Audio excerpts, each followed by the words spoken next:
함께 은혜 받으실 하나님의 말씀은 사도행전 16장 11절부터 15절 말씀입니다. 제목은 본받아야 할 신앙인입니다.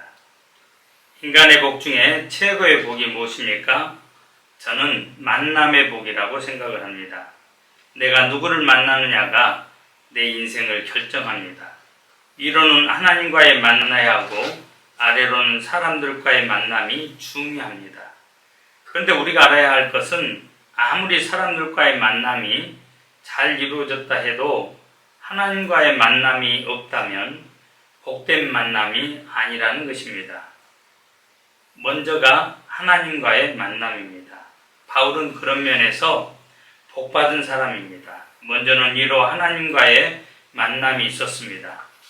다메섹으로 가는 길 위에서 부활하신 주님과의 만남이 그의 인생을 바꿔놓았습니다. 그리고 그의 사역이 꽃을 피울 수 있었던 것은 바울 주변에 좋은 사람들이 많이 있었기에 가능했습니다. 그 중에 좋은 만남이 오늘 본문의 만남입니다. 바로 누디아라는 여인과의 만남입니다. 누디아는 바울이 빌립보 지방에서 전도하다가 만났는데 바울의 설교를 듣고 온 집안이 세례를 받고 바울을 자기 집으로 초청한 후에 계속 머물도록 요청을 했습니다. 그것이 오늘 본문의 줄거리입니다. 누디아의 직업은 자줏빛 비단을 파는 것이었고 다른 가족들보다 먼저 예수를 믿고 자기 가족을 다 구원한 사람이었습니다. 코로나19로 한국교회 이상이 추락되고 그 민낯이 다 드러났습니다. 교회에 대한 긍정적인 평가보다 부정적인 평가가 높아졌습니다. 우리는 세상 사람들의 이런 평가에 대해 억울하다고 말을 하지만 세상 사람들의 눈에 비치는 우리의 모습은 그리스도의 향기가 되지 못하고 악취를 풍기는 자로 우리가 전락해버렸다고 하는 것입니다. 새삼 누디아와 같은 신앙인이 그리워지는 그런 시대입니다. 그런 점에서 누디아는 신앙인의 좋은 모델입니다. 우리 평신도들이 본받아야 되는 정말 좋은 모델이라고 저는 생각을 합니다. 이 시대에 우리가 본받아야 할 신앙인입니다. 그렇다면 누디아는 어떤 여인이었으며 어떻게 신앙을 가졌습니까? 먼저 그는 부지런히 일했다고 하는 것을 본문을 통해서 알 수가 있습니다. 14절을 보면 누디아 시에 있는 자색 옷감 장사였다고 누디아를 소개하고 있습니다. 주경가들은 누디아는 자줏색 옷감을 팔아서 큰 돈을 벌었다고 그렇게 해석을 합니다. 사람들이 돈을 버는 방법은 다양하지만 굳이 나눈다면 두 가지입니다. 하나는 부정적인 방법으로 돈을 버는 것입니다. 다시 말하면 머리 협잡, 사기, 횡령, 부정축제로 돈을 버는 사람들, 그런 사람들이 첫 번째 해당할 것입니다. 그러나 그렇게 번 돈은 쉽게 없어집니다. 반면에 부지런히 일하고 근검전략해서 돈을 버는 사람도 있습니다. 그들은 쉽게 망하지 않습니다. 성실하게 일하고 부지런하고 정직한 사람들이 살기 편한 사회가 좋은 사회입니다. 그리고 일단 돈을 벌었으면 나를 위해 쓰는 돈보다도 남을 위해 쓰고 주님과 교회를 위해서 쓰는 돈이 더 많아야 될 줄 압니다. 그런 면에서 누디아는 부지런히 일하고 성실하게 돈을 모아서 그 당시 그 동네에서 부자로 소문나게 되었습니다. 그리고 누디아는 현숙한 여인이었습니다. 구약성경 잠언서에 보면 잠언서 31장에 어떤 여인이 현숙한 사람인가를 밝히고 있습니다. 요약을 한다면 먼저는 남편에게 선을 행하는 여자, 두 번째는 부지런히 일하는 여자, 세 번째는 가난한 사람을 돕는 여자라고 하는 것입니다. 사랑하는 여러분, 열심히 살아야 합니다. 우리 예수 믿는 사람들은 부지런해야 합니다. 게으르면 안 됩니다. 잠을 줄여가면서 우리는 일해야 될 줄 압니다. 두 번째, 누디아는 어떤 사람이었습니까? 다른 사람과 어울릴 줄 아는 그런 사람이었습니다. 13절부터 14절에 보면 안식일에 예배드리고 성경을 공부하기에 그 동네 여자들이 모였는데 누디아도 거기에 참석을 했다고 성경은 말씀하고 있습니다. 그 당시 이미 누디아는 여성 실업가로서 이름을 떨치고 있었습니다. 보나마나 옷감 장사였기 때문에 그녀가 입고 다니는 의상은 최고였을 것이고 확인된 바는 없지만 얼굴도 못생기지 않았을 것이다. 미인이었을 것이다. 그렇게 추측이 되어집니다. 거기다가 돈도 많았습니다. 그쯤 되면 세상 사람들처럼 목에 힘을 주고 거들먹거리고 또 사람들을 얼마든지 무시할 수도 있었을 것입니다. 다른 사람을 얕잡아보고 잘난 척하며 살 수 있었을 것입니다. 그런데 누디아는 안식일에 성전 건물도 아닌 강가에 모인 예배에 참석해서 예배를 드리고 말씀을 경청하고 있었다고 하는 것입니다. 잘 살든지 못 살든지 학벌이 좋든지 안 좋든지 사는 동네가 부자촌이든지 달동네이든지 언제 어디서 누구와도 함께 어울릴 줄 아는 사람이 성경대로 사는 사람입니다. 잘 산다고 가난한 사람을 무시하는 것도 못 산다고 앙심을 품고 잘 사는 사람을 증오하는 것도 모두가 다 비정상입니다. 본문에 나오는 루디아는 그런 면에서 어울릴 줄 아는 그런 여성이었다고 하는 것입니다. 모든 사람과 어울리려면 자기를 낮춰야 됩니다. 그리고 남을 높여야 됩니다. 그리고 사람의 눈높이에 나를 맞춰야 됩니다. 오늘 그런 사람이 필요한 시대입니다. 세 번째, 누디아는 어떤 사람이었습니까? 하나님을 공경했다고 그랬습니다. 본문 14절에 보면 하나님을 섬기는 누디아 이렇게 소개하고 있습니다. 누디아가 어떤 경로를 통해서 예수님을 믿고 하나님을 공경하게 되었는지에 대한 기록은 사실 없습니다. 그렇지만 이미 그는 하나님을 공경하는 그리스도인이었다고 하는 것입니다. 저는 결혼식 때마다 신랑 신부에게 당부하는 말이 있습니다. 한마디로 신앙생활 잘하라는 겁니다. 신앙생활이라는 게 뭡니까? 이로는 하나님과의 관계를 잘 맺고 아래로는 사람들과의 관계를 잘 맺는 것입니다. 그렇게 되면 이 세상에서 하나님이 그런 신랑 신부를 그냥 두지 않습니다. 하나님이 책임져 주십니다. 그래서 예전에는 제가 젊었을 때는 많은 주례를 하면서 많은 말을 하려고 했는데 지금은 그렇지 않습니다. 다 정리해서 요약해 보니까 신앙생활 잘하면 그 인생이 복되고 형통하게 되어진다고 하는 것을 제가 몸소 체험을 했기 때문에 젊은이들에게 그런 말을 하고 있습니다. 하나님을 공경하는 사람, 하나님이 책임져 주십니다. 여러분, 미국이라고 하는 나라를 우리는 잘 알고 있습니다. 양면성을 가진 두 얼굴을 가진 나라가 미국입니다. 세계에서 가장 인권이 보장된 나라인 것 같은데 또 어떻게 보면 인권이 유린되는 나라가 미국입니다. 또 전 세계 가난한 사람들을 가장 많이 돕고 지원하는가 싶은데 또 반면에 자기네 국가 이익을 위해선 한치의 양보도 없는 그런 나라가 미국이라고 하는 나라입니다. 그리고 세계 유일의 기독교 국가이면서도 범죄와 타락이 있는 나라가 미국입니다. 히피 운동, 성개방 운동, 동성애 운동이 가장 활발한 나라. 또 낙태가 합법화되어 있는 나라. 최근에 연방 대법원에서 이제 이 낙태에 대한 부분에 제동을 걸기 시작했습니다만 아직도 갈 길이 많이 먼 것을 볼 수가 있습니다. 그런 나라가 미국인데 그럼에도 불구하고 미국은 21세기에도 세계를 주도하는 가장 강력한 나라입니다. 그것은 미국의 정치, 군사, 외교, 경제 등 모든 면이 뛰어나기 때문만은 아닙니다. 그보다 더 큰 이유가 있습니다. 미국은 대통령이 취임식을 할 때 성경 위에 손을 얹고 선서합니다. 그 뜻은 국가나 대통령의 권위보다도 성경의 권위를 더 높인다는 그런 뜻입니다. 하나님을 섬기고 공경하는 개인이나 가정이나 국가가 번영하는 것을 우리는 역사를 통해서, 우리의 삶을 통해서 확인할 수가 있습니다. 그런 나라가 번영하고 그런 나라가 복을 받습니다.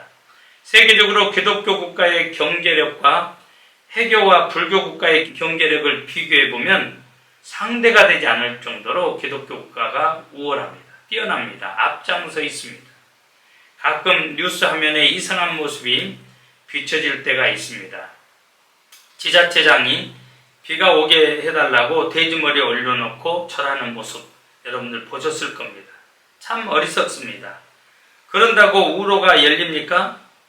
그래서 여러분, 지도자를 세울 때 우상 숭배하는 사람이나 반기독교 인사나 무당이나 점쟁이를 비유하는, 그래서 그것을 찾아다니는 사람을 뽑아서는 안 되는 것입니다. 하나님을 공경해야 됩니다. 그것이 우리 모두가 잘 되는 길이기 때문에 그렇습니다. 또 누디아는 어떤 사람입니까? 14절에 보면 말씀을 청종했다. 주께서 그 마음을 열어 바울의 말을 따르게 하신지라 그랬습니다. 말씀을 청종했다는 것은 바울에 대한 관심이 컸다는 것을 의미합니다.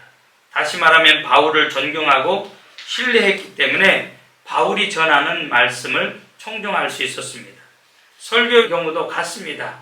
설교자의 소리를 듣는 것이 아닙니다. 설교자가 전하는 하나님의 복음을 듣는 것입니다. 그런데 설교자를 신뢰하지 못하고 존경심이 없다면 그 설교를 듣지 못하게 됩니다. 다시 말하면 설교자가 싫으면 설교가 싫어지게 됩니다. 계속적으로 설교가 싫어져 듣지 않으면 영혼의 기근 현상이 일어나게 되고 맙니다. 이런 말이 있습니다. 눈뚜껑이 귀뚜껑이다. 무슨 말입니까? 눈이 닫히면 귀도 닫힌다는 말씀입니다. 그러니까 설교 시에 눈을 뜨고 설교자를 바라보며 설교에 집중하는 것이 본인에게 유익합니다. 또 이런 말이 있죠. 마음 뚜껑이 귀뚜껑이다. 마음이 닫히면 귀도 닫힌다는 그런 뜻입니다. 설교자와의 좋은 관계를 맺는 자가 지혜로운 자입니다. 그래야 말씀이 잘 들려집니다. 성경은 귀 있는 자는 들을지어다 이렇게 말씀합니다. 여러분, 세상에 귀 없는 사람이 어디 있습니까? 여기서 귀를 들을 수 있는 귀를 말합니다. 말씀을 잘 들을 수 있도록, 그렇기 때문에 장애물을 제거하시기 바랍니다. 말씀을 들을 때에 주여 말씀하시옵소서, 종이 듣겠습니다. 주여 말씀하십시오. 제가 말씀대로 하겠습니다 하는 그런 믿음과 태도로 말씀을 청종해야 된다는 것입니다. 그래야 영원히 건강하게 사는 역사가 일어나기 때문입니다. 마지막입니다. 누디아는 어떤 사람입니까? 가족을 구원했습니다. 15절에 보면 그와 그 집이 다 세례를 받고 그랬습니다. 사도행전 8장 38절을 보면 그 당시에 에디오피아 장관이 빌립의 전도를 받고 현장에서 세례를 받았습니다. 사도행전 16장 33절을 보면 빌립보 교도소에서 바울의 이 감방을 지키던 간수가 예수 믿고 가족과 함께 세례를 받았습니다. 세례는 받아도 그만, 안 받아도 그만인 것이 아닙니다. 예수님을 구주로 믿는 사람들은 반드시 세례를 받아야 합니다. 세례는 제사 안 받고 하나님의 자녀가 되었다고 하는 공적인 표시입니다. 예수 믿고 영생을 받았다는 증거입니다. 교회의 정식 교인이 되었다고 하는 표시입니다.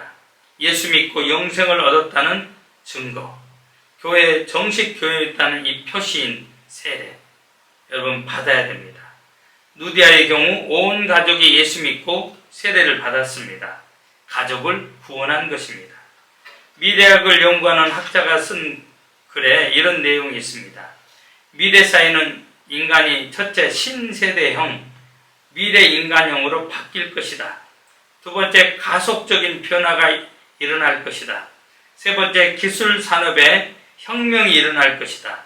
네 번째 최첨단 정보사회가 될 것이다. 다섯 번째 새로운 우주관이 형성될 것이다. 그렇게 말했습니다. 그 가운데서 특별히 21세기가 되면 새로운 신세대가 등장하게 될 것이다. 근데 재밌는 것은요, 그 신세대의 특징을 이렇게 말하고 있어요. 첫째는 개인적이다. 자신의 삶의 질을 최대한 존중하고 부부간에도 서로 침해받기를 거부한다는 것입니다. 그래서 그들을 가리켜서 딩크족이라고 그럽니다. 무슨 말이에요? 딩크라고 한 말은 더블 인컴, 수입은 2배, no kids, 자녀는 두지 말자. 수입은 배로, 그리고 얘들은 없어야 좋고, 이런 뜻입니다. 두 번째, 신세대형 인간은 흥미본이라고 하는 것입니다.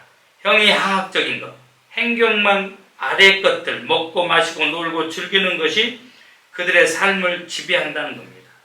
용돈 때문에 사람을 죽이고 유흥비 때문에 강도짓을 한다는 것입니다. 세 번째, 성별 구분이 모호해진다는 겁니다. 남자도 긴 머리, 귀걸이, 목걸이, 팔찌, 성형수술, 미장원 출입, 성전환 수술, 여러분 이미 이 사회에 지금 다 펼쳐지고 있는 그런 모습들입니다. 성별이 모호하게 되어버린다는 겁니다. 네 번째, 자연적인 것을 좋아한다. 그래서 어떻게 해요? 탈조직, 탈구족, 남의 이목을 개의치 않고 자기가 좋다고 여기면 언제든지 어디서든지 무슨 짓이든지 다 합니다. 옷도 편하게, 사는 것도 편하게, 이게 유행입니다. 문제는 그런 것들이 신앙생활에 어떤 영향을 끼치느냐 하는 것입니다. 살아가는 이 평신도 지도자 여러분, 이런 신세대 자녀들, 젊은이들을 구원해야 됩니다. 예수님 안에 소망이 있고 우리 자녀의 미래가 달려있기 때문에 저들을 구원해야 됩니다. 그런 면에서 누디아는 가족을 구원했습니다. 가정, 이 가족은 혈연 공동체이며 하나님이 만드신 공동체입니다. 태초에 가정이 있었습니다. 어떤 가정이 행복한 가정입니까? 먼저 서로 이해하고 사랑하는 가정입니다. 남편과 아내, 부모와 자식, 형제와 형제가 서로를 이해해야 합니다. 이해라고 하는 말이 무슨 뜻인지 알죠? 밑에 선다는 겁니다. 언더, 스탠드 한다는 겁니다. 두 번째, 서로 책임지는 가정입니다. 내 탓이요, 너의 탓이 아니고 내 탓입니다. 내가 잘못했습니다. 내가 미안합니다. 내가 책임지겠습니다. 이런 가정이 행복한 가정입니다. 세 번째, 함께 예수 믿고 한 교회에 다녀야 됩니다. 개성 존중 시대랍시고 아버지는 불교, 아내는 기독교, 아들은 천주교, 딸은 해교, 며느리는 기타, 그런 종교에 여러분 가입한다? 이건 콩가루 집안입니다. 그러므로 가족 구원과 신앙을 위해서 기도해야 됩니다. 누디아처럼 가족을 구원할 수 있길 바라요. 저는 목회를 하면서 수없이 지켜보지만 가장 안타까운 것이 우리 중직자들 가정이 신앙의 대물림에 실패해서 자녀들이 예수 안 믿는 자녀들이 너무 많습니다.